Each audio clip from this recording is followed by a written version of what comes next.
So now this time around I'm not going to give too much of instruction. I'm going to use the scarlet red mixed with the crimson red. As you can see, the crimson gives that pinkish effect, but only using the crimson is giving it too pink, making it too pink. So I'm mixing scarlet and the crimson on my brush. So moving on,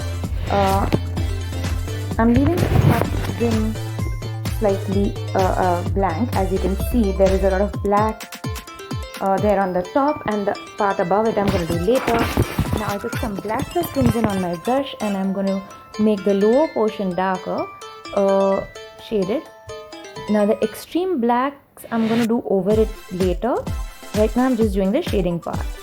And now I'm taking the gamboge yellow and mixing with the scarlet on top. As you can see in the reference, the top area looks a little orangish, on the right it looks a little yellowish, so I made it orange looking by just mixing the yellow out there directly.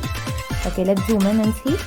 And now I'm going to start with the black portion after my base has dried up. So we are not blending this out right now.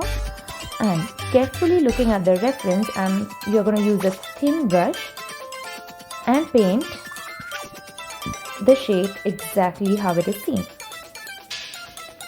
Now sometimes while doing object drawing, we really cannot logically define why that black line is turned out the way it is in the photograph. So that's the photographer's thought process, the lighting and the dark places that the photographer has used is reflecting upon that liquid. So we really don't need to reason that out.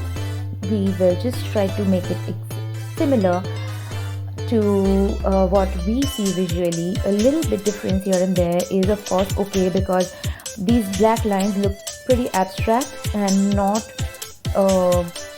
giving any kind of reason or particular shape. So a little bit here and there would definitely do.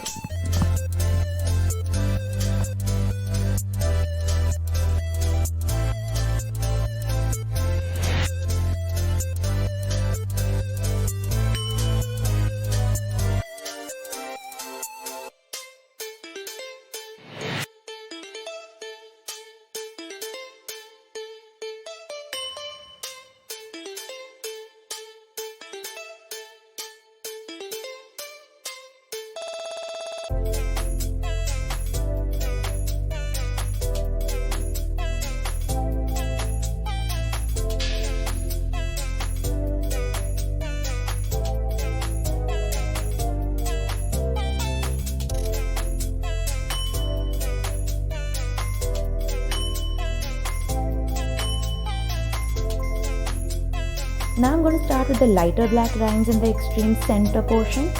So for that lighter black shade, I'm going to use watery black. So not going to take too much black in my brush, more of water and a little bit of black. We can also take the black, pick the black from the sides of the box where the black color has been splattered outside. You can use the black from there so that you don't take too much black by mistake.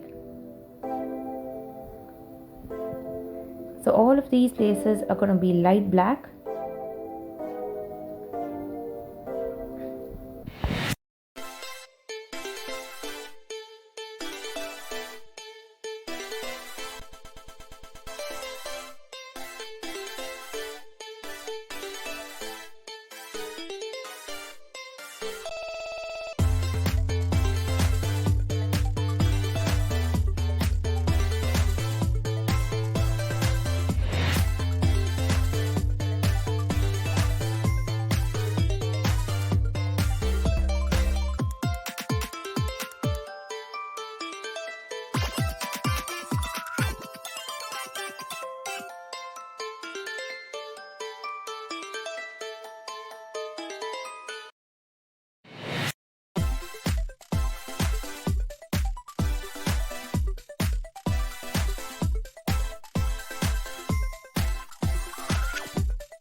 I'm going to use white to give some highlights. If you can zoom in, you can see the reference has some highlights here and there.